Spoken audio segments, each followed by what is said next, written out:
Hey guys, Koken here. I'm with Jose Jafferji here. We're in Hamilton, on the Hamilton Mountain, in front of the building that Jose has just purchased. So this is a 14-unit building. It's full apartment building, multiple units, and yeah, we're gonna go into some of the details, or I guess the journey you had to go to get to this point. Yeah, absolutely. And then also like some of the details about the process of buying a multifamily versus the residential Yep, stuff. for sure. So yeah, let's talk about this building. So how did you actually? Many apartment buildings don't trade on the MLS. This one was an off-market deal, right? Yes, correct. So why don't we go a little bit into the process for you to even find this deal in the first place? Yeah, so this deal was brought to me by networking with brokers that deal with multifamily or commercial brokers. It's very different the way the commercial properties are traded. Most of them are basically realtors calling them up and saying that, hey, would you be interested in selling for the right price? Got it. And these same thing, these owners were not looking to sell. It's just that, hey, they thought about it and they said, okay, we might be ready to sell in a couple of months. We can line up the closing at the same time. Because the biggest problem is the lending side as well. Because you're locked in with long-term financing, and it's very costly to break those mortgages, right? So this is the seller is locked in? The seller, yeah. Okay. But this particular one, the timing was right, so they were able to, they got the price they wanted, and we got the good terms on it, so we were able to make a deal happen. Yeah. Okay. But just a little background on this property. It was an owner from Toronto, a couple that owned it, and they owned it for 14 years. Oh, wow. And did not do a lot of maintenance on the property. They were fairly passive. They basically had a superintendent running everything, collecting rents. Didn't put too much money into maintenance, and most of the units were not upgraded. They may have done upon turnover just a little bit of cosmetic painting kind of work. Yeah. And some flooring work, but besides that, they didn't put any money into it. Okay. So that was. And that's kind of typical of what I'm finding is not really sophisticated investors that are owning these buildings. Interesting. And they bought the buildings for such a low price. Do you know what the price? Yeah, so they bought it 14 years ago for $850,000. $850,000. Yes. And what was the price that you had to buy it from them for? $2.3 million. Wow. Yeah. So they made close to $1.5 million. Correct. And they probably bought it with like a 25-30% down payment back then. Yeah, exactly. Yeah, I'm sure it was around 25 to 30%. Yeah. But the rents that they were getting back then are not too much different than what we have right now. Right now, when you bought it at this price. Wow. So that's the most challenging part. Is there's a lot of long-term tenants that are paying practically around an average $950 a month. Oh, wow. And the rents should be closer to $1,600 to $1,700. Oh, wow. Almost half then. Yeah, because the good thing about this building is that it's got 10 two-bedrooms. Okay. And 1 3-bedrooms, and the rest are ones. 1-bedrooms, okay. Well, so why don't we go a little bit around? Is there like a good spot we can go to? Yeah. Like, lead the way. Yeah, okay. So this is the back side of the building. We're going to be putting cameras, a couple of cameras around the building just to make sure the security is good, and there hasn't been any issues, but just to be safe. Sure.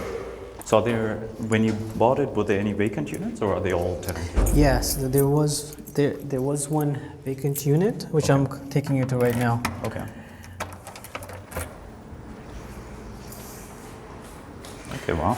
So this is inside one of our vacant units, a 2-bedroom unit, and as you can see, there was a wall here, which we're going to make an open concept, and this is going to be like a condo quality finish once we're done.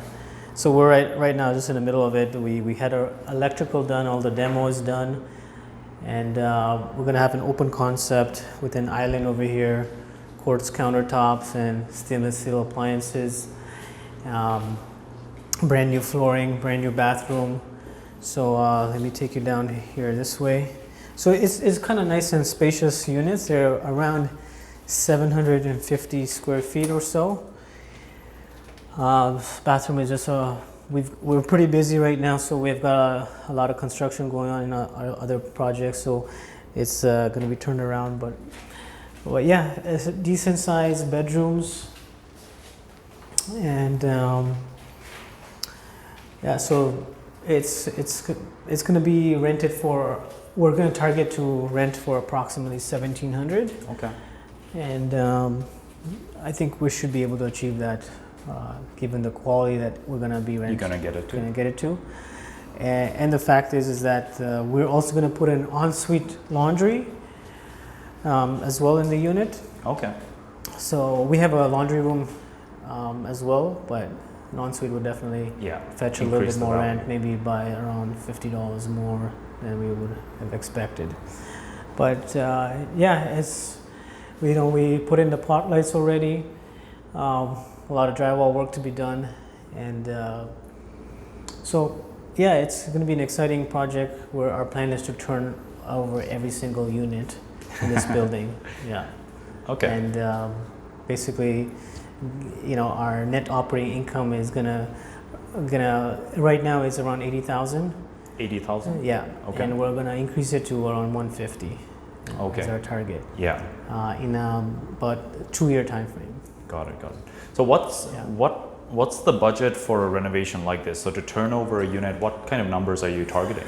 Yeah, our budget is roughly around 25,000. Okay. Per unit. Hopefully we get to do it a little bit less than that, but that's kind of our maximum. That's including everything, including our appliances, everything included. The good thing about buying a solid concrete construction is no soundproofing needed. There's no soundproofing needed. It's not much that can go wrong. I think you can even see, it's hard to see, but yeah, the steel beam. Steel beam, but then there's a concrete just slab, right? Yeah. So. Yeah, so we've got to upgrade the furnace as well. That's. Is it a boiler? Yeah. So sorry, the boiler system we got to upgrade. We're actually doing an inspection on the roof as well, to do some maintenance, preventative. But besides that, really, in a building like this, it's just small cosmetic stuff upon turnover that in the future we're going to have to spend money on. True. So once we get this building, our target in 2 years reappraised, we're hoping to pull out about $1 million into after. Oh wow. Yeah. So you bought it for 2.3. Yeah. You're gonna spend about 25,000 a unit. So rough overall budget, what are we looking at? Around 300,000. 300,000. Yeah. 350 with maybe some other maintenance. Okay. But we're gonna also do some maintenance or brighten up the hallways, paint the hallways, make it a little bit more modern. Yeah. Change some of the put some carpet tile. So it's it's gonna be. I'm really looking forward to how it's gonna turn out. It's gonna be great. So you're almost taking it from its current apartment, unmaintained for the last 14 years condition, and you're trying to bring it up to almost like a condo quality. So nice hallways. Are you gonna do any exterior work? We're gonna repave, re-asphalt the parking. Okay. Install some security systems, but besides that, nothing too crazy. Nothing too crazy. Yeah. Maybe a couple of windows here and there. But I think even what you said about inside the unit, adding in-suite laundry is more like, it's rare to actually see that in an apartment, but it's common to see it in condos. So you're almost bringing the quality up to that type of tenant profile who's expecting it, right? Mm-hmm. Who's expecting the laundry in the unit. Yeah, it's we want that higher end quality tenant. Once we have those every unit turned around, we want them to stay. Yeah. So we provide all the conveniences possible. Yeah. Good stuff. The good thing about this is it's kind of a good and bad is because we have so many 2-bedrooms or mostly 2-bedrooms. Once we've turned them over, they usually stay a little bit longer than a bachelor or 1-bedroom would. They're more, because we have some existing tenants that are families, But yeah, it's going to be an exciting project. A lot of work to be put into it, but it's going to be True. well worth it. Yeah.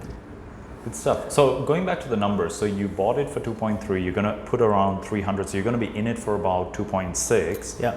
You're hoping once all said and done, it's going to reappraise at close to... Yeah, at least 3.3. Our projections are around 3.3. Okay.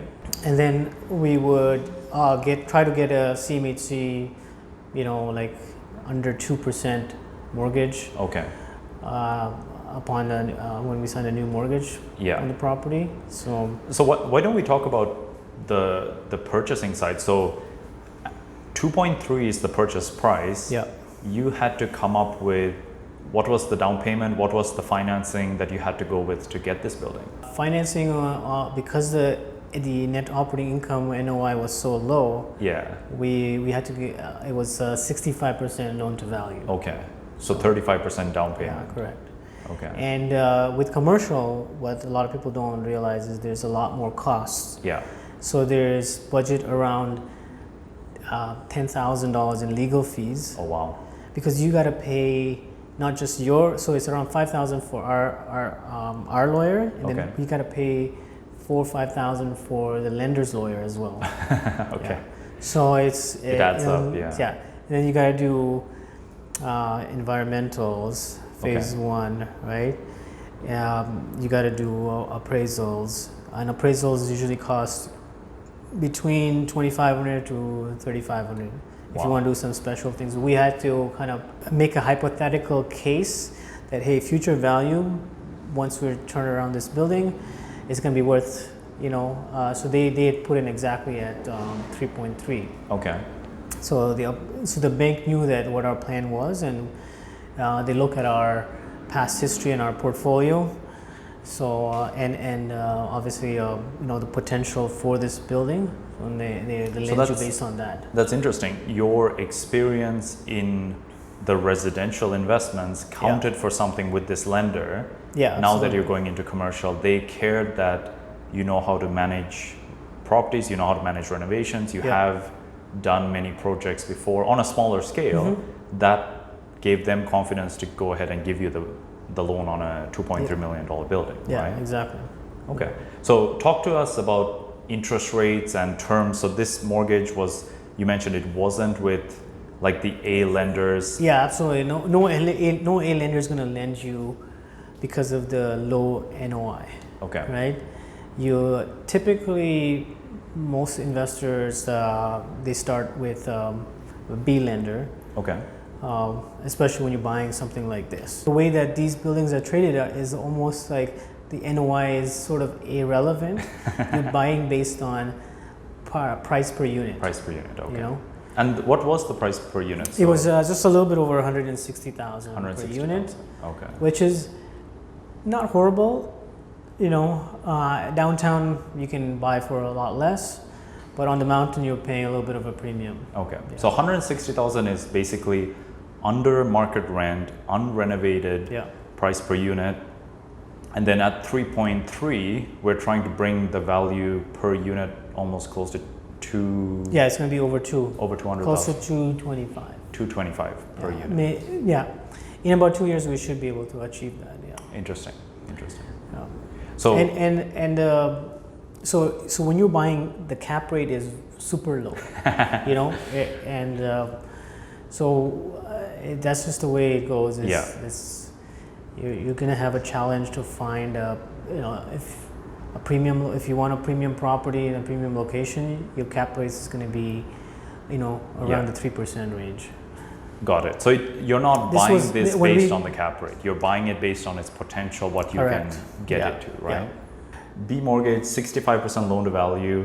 What kind of interest rate did they offer you? What's the payment terms? Yeah, so interest rate, unfortunately, because of COVID, might be the reason I'm paying 5.6 right now. Okay. Yeah, which is a lot more than I expected. I was expecting like slightly under 5. Okay. Or high fours, but it is what it is. It's anything to get the hands on this property, and then we'll figure out the rest. It's a short term, so we can always work. But this is good because it gives investors considering multifamily, like a very realistic viewpoint, you're buying a property at $2.3 million at a 3% cap rate on your purchase price. You're financing it with a 5.6% interest mortgage, only up to 65%. Absolutely. So I guess many beginner investors look at multifamily as there's more cash flow there.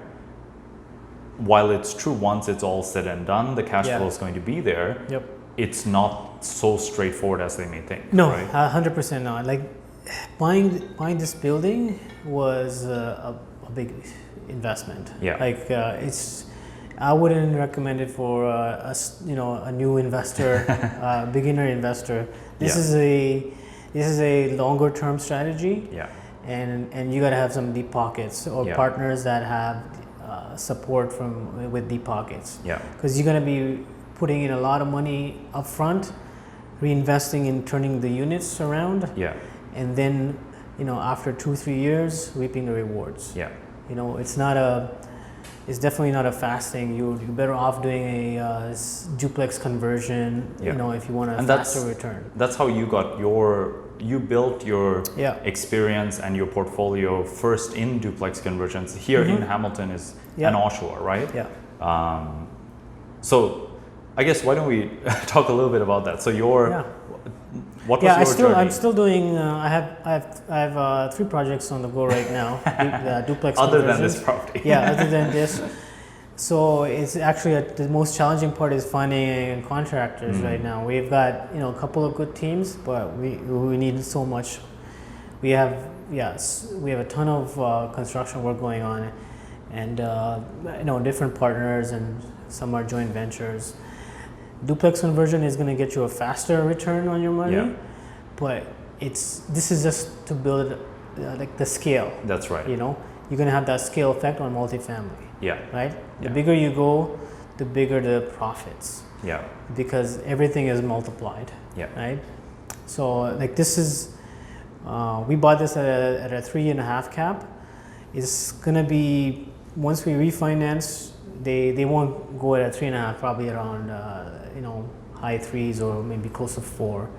Especially with CMHC, they're gonna they're more conservative. They won't go up to 100% of the value. But there's a lot of opportunity for extra income as well, which in multifamily that you can charge for extra for laundry. We have coin-op laundry right now. Once we turn them around, we're gonna have ensuite, but still for now, we have some income from there. We have storage units, and we have we're gonna start to charge for parking as well. I could potentially put up a sign, advertisement sign on the roof. We're on a main street here, right? So there's revenue sources I can add to besides the actual. And specifically with this type of deal, banks will consider all rental, all forms of income that the property can produce as part of the net operating income, right? Exactly. Okay. And that directly affects the building value. Yeah. Different from the residential investments where it's more what's the neighbor sold, what's the comparable sales. Here it's more what the building produces, what is its net operating income. It's strictly valued based on the operations and a net operating income. So the bank treats this as a building which is a business, right? That's producing income, and so there's a lot of efficiencies we have to consider as well in terms of reducing our expenses. So that's why part of the reason I'm replacing the boiler is 30-year-old boiler. It's at 70% efficiency. I'm going to get to like 95% efficiency, so I'm going to save on expenses as well. So we got to look at even every single dollar counts as So low flow laundry items or faucets and low flow toilets. So that all gradually with 14 units it adds up. Like even what you were saying about adding in-suite laundry, you were thinking it may add about $50 potentially in monthly income, which is $600 a year, which multiplied by what, about 20, right? Becomes the building value potentially. So we're talking that adding a set of laundry has increased the value of your building by close to say $12,000. And a set of laundry doesn't cost anywhere close to $12,000, exactly. right? No, just give you an example. Like everything is based on the cap rates, right? So, like right now we have a hot water tank that's a rental. You know, let's say we have to pay $2,500. That's going to actually increase the value of the building by $50,000. You know, so just paying that off. Interesting. So, wow. No, that it's a very interesting way to look at things, where it makes sense to spend money because you know your goal overall is you want to get the value of the building up, and then it's also similar to our residential investments. You're trying to pull your money out. Right. So that's 35% down payment. You're looking at what, close to $800,000 was your initial investment, closing costs, all of that. The goal is to try to pull most of that out, hopefully within 2 years or 3 years, right? Yeah, exactly. No, and then we have to go with an aggressive strategy on how we're going to turn over the units. You know, what kind of renovations we're going to do, because we want to maximize the rent. You know, so it's worth it for us to go the extra mile, make it as nice as possible, and charge that premium rent, because it gives us back at the end. You know, when we get it reappraised, get a new loan on it.